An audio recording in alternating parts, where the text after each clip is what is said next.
সকলোকে শুভ সন্ধিয়া জনাই আজি সন্ধিয়া কেইটামান গুৰুত্বপূৰ্ণ খবৰ আপোনালোকলৈ লৈ আহিছো। আপোনালোকে ভিডিঅ'টো শেষৰলৈকে চাব বুলি আশা কৰিলো। শেষত আপোনালোকৰ মন্তব্য কমেণ্টৰ জৰিয়তে জনাবলৈ নাপাহৰিব।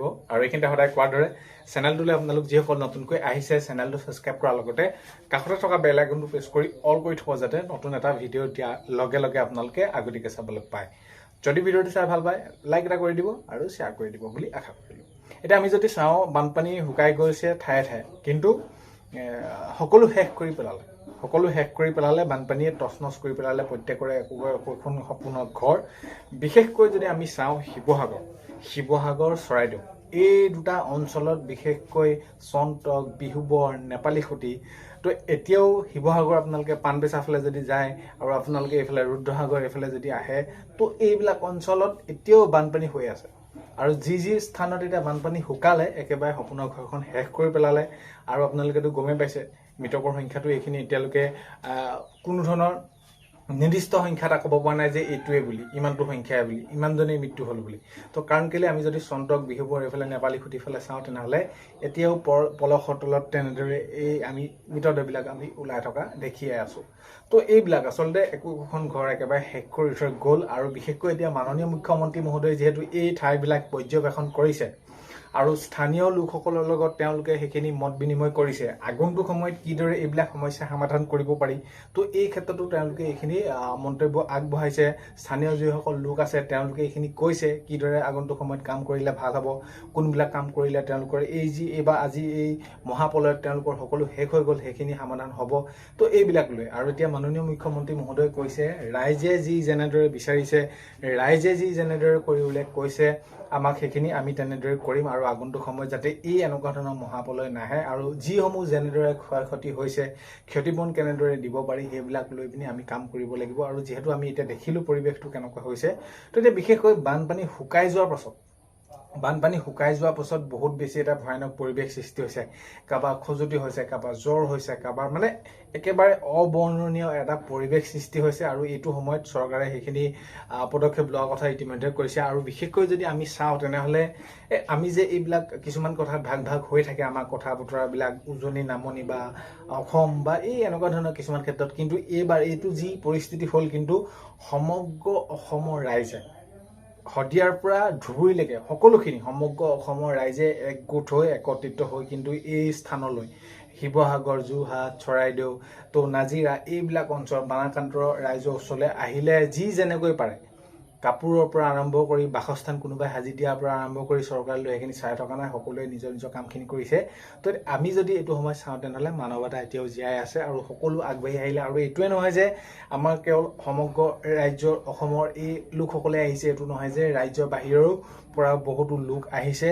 আপোনালোকে দেখিছে কিদৰে কামবিলাক কৰিছে। এতিয়া কথাটো হ'ল কি, আগন্তুক সময়ত যাতে এই এনেকুৱা ধৰণৰ পৰিস্থিতি নহয়, সেইটো সমাধান কেনেকৈ কৰিব পাৰি সেইটোৱে আমি সকলোৱে বিচাৰিম।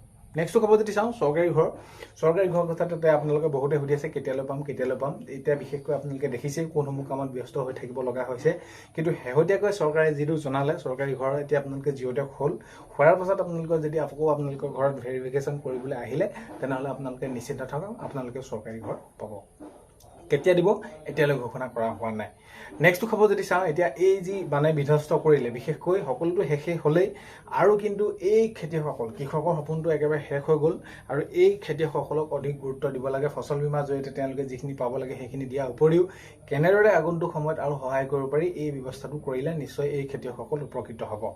এতিয়া নেক্সটটো খবৰ যদি চাওঁ, পুনৰ শিৱসাগৰ মহানগৰীত এতিয়া আপোনালোকে যদি চাই, শিৱসাগৰ নগৰত কি হৈছে, আকৌ এতিয়া পানী হৈছে, কৃত্ৰিম বানপানী। বৰষুণ এতিয়া যিহেতু ধাৰাসাৰ দিয়ে আছে, এতিয়া ঠায়ে ঠায়ে আকৌ এইখিনি বানপানী হ'বলৈ ধৰিছে।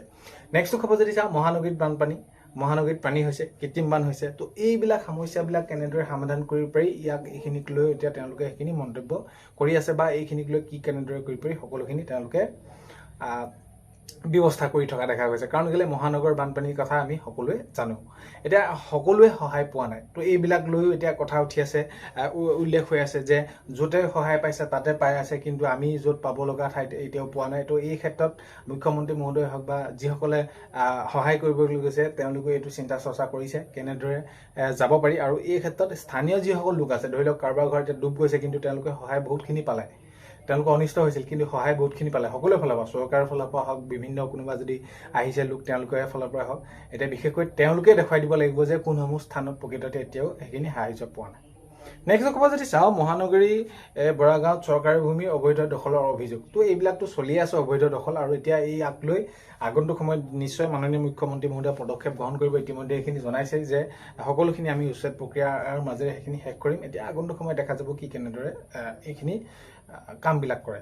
নেক্সট খবৰ চালি যাওঁ, বিদ্যালয় প্ৰাধিকৰণ অতি সোনকালে কৰাৰ কথা কৈছে। ইতিমধ্যে আপোনালোকে বহুত বেছি চিন্তা কৰাৰ প্ৰয়োজন নাই, বিদ্যালয় প্ৰাধিকৰণ অতি সোনকালে কৰিব। মুঠৰ ওপৰত এই প্ৰাধিকৰণ প্ৰক্ৰিয়া অতি সোনকালে নাইকিয়া কৰিব। এককালীন 10 টকা নিদিলে মানুহ নাবাচে, এই ক্ষেত্ৰত অখিল গগৈ ডাঙৰীয়াই মন্তব্য কৰিছে যে যি যেনেদৰে এইখিনি বানত ক্ষতিগ্ৰস্ত লোক, তেওঁলোকৰ যদি 10 লাখ টকা এটা নাপায় তেওঁলোক নাবাচে। কিন্তু মুখ্যমন্ত্ৰী মহোদয়ে কৈছে যে 10 লাখ টকা কি, আমি তাতকৈ বহুত বেছিও দিব পাৰোঁ, তো এইবিলাক আমি কৰি থাকিম, এনেদৰে মন্তব্য কৰা দেখা গৈছে। নেক্সট খবৰ যদি চাওঁ, তিতাবৰ গাঁও প্ৰধানৰ বিৰুদ্ধে ৰাজপথত উত্তাল প্ৰতিবাদ। তো এতিয়া এই যি সাহায্য আহিছে, সাহায্যৰ নামত লুণ্ঠন চলোৱা বা এইবিলাকক লৈ পিনি এতিয়া গাঁও প্ৰধানৰ বিৰুদ্ধে ৰাজপথত উত্তাল প্ৰতিবাদ কৰা দেখা গৈছে স্থানীয় লোকে। নেক্সট খবৰ যদি চাওঁ, কিন্নৰ সমাজে থিয় দিছে বানপীড়িতৰ কাষত, শিৱসাগৰলৈ আহিছে আৰু এতিয়া বহুত বেছি এইটো তেওঁলোকে আদৰণীয় পদক্ষেপ লৈছে, শলাগ ল'বলগীয়া, আমি তেওঁলোকৰ পৰা শিকিব লগা আছে। তেওঁলোক ওলাই আহিছে আৰু বানপীড়িতক সহায় কৰাৰ কথা তেওঁলোকে কৈছে। নেক্সট খবৰ যদি চাওঁ, অসমত কোনো ধৰণৰ কয়লা আৰু শিলৰ অবৈধ খনন হোৱা নাই, মুখ্যমন্ত্ৰী মহোদয়ে এইটো মন্তব্য কৰিছে আৰু এইটো কৈছে যে আজি যিসমূহ স্থান তেওঁলোকে পৰিদৰ্শন কৰি তেওঁলোকে পৰিদৰ্শন কৰাৰ পাছত স্থানীয় যিসকল লোক আছে তেওঁলোকৰ পৰা জানিব পৰা গৈছে যে ইয়াত কোনো ধৰণৰ অবৈধভাৱে এইখিনি কি হোৱা নাই, কয়লা কাম হোৱা নাই, মানে কয়লা এই যি অবৈধ খনন বুলি কৈ আছে এইখিনি হোৱা নাই বুলি কৈছে। নেক্সট খবৰ যদি চাওঁ, অখিল গগৈয়ে পানীত সাঁতুৰিলে, সেইখিনি দেখুৱালে কিন্তু উদ্ধাৰ কৰিলে কাক, এইটো এনেকুৱা ধৰণৰ এটা ৰসাল মন্তব্য কৰা দেখা গ'ল আজি মাননীয় মুখ্যমন্ত্ৰী মহোদয়। নেক্সট খবৰ যদি চাওঁ, আমি সকলো প্ৰকাৰে ৰাইজক সহায় কৰিম, ইয়াত বহুত বেছি চিন্তা কৰাৰ প্ৰয়োজন নাই। হয়, আমি এইটো দেখিছোঁ যিটো পৰিস্থিতি হৈছে, এইটো আমি বিষয়টোলৈ চিন্তা কৰিব লাগিব, কিন্তু বিষয়টো এইটো যে আমি যে কোনো ধৰণৰ সহায় কৰিম তেনেকুৱা নহয়, সহায় নকৰিম তেনেকুৱা ধৰণৰ নহয়, আমি সকলো প্ৰকাৰে ৰাইজক সহায় কৰিম আৰু এইখিনি আমি ৰাইজৰ লগতে আছোঁ বুলি মাননীয় মুখ্যমন্ত্ৰী মহোদয়ে আজি মন্তব্য কৰা দেখা গ'ল। আজি 4 আগষ্ট সন্ধিয়া খবৰ এইকেইটা জনালোঁ। আপোনালোকে ভিডিঅ'টো শেষলৈকে চোৱাৰ বাবে ধন্যবাদ। আজিলৈ মানে অন্য এটা ভিডিঅ'তে লগ পোৱাৰ আশাৰে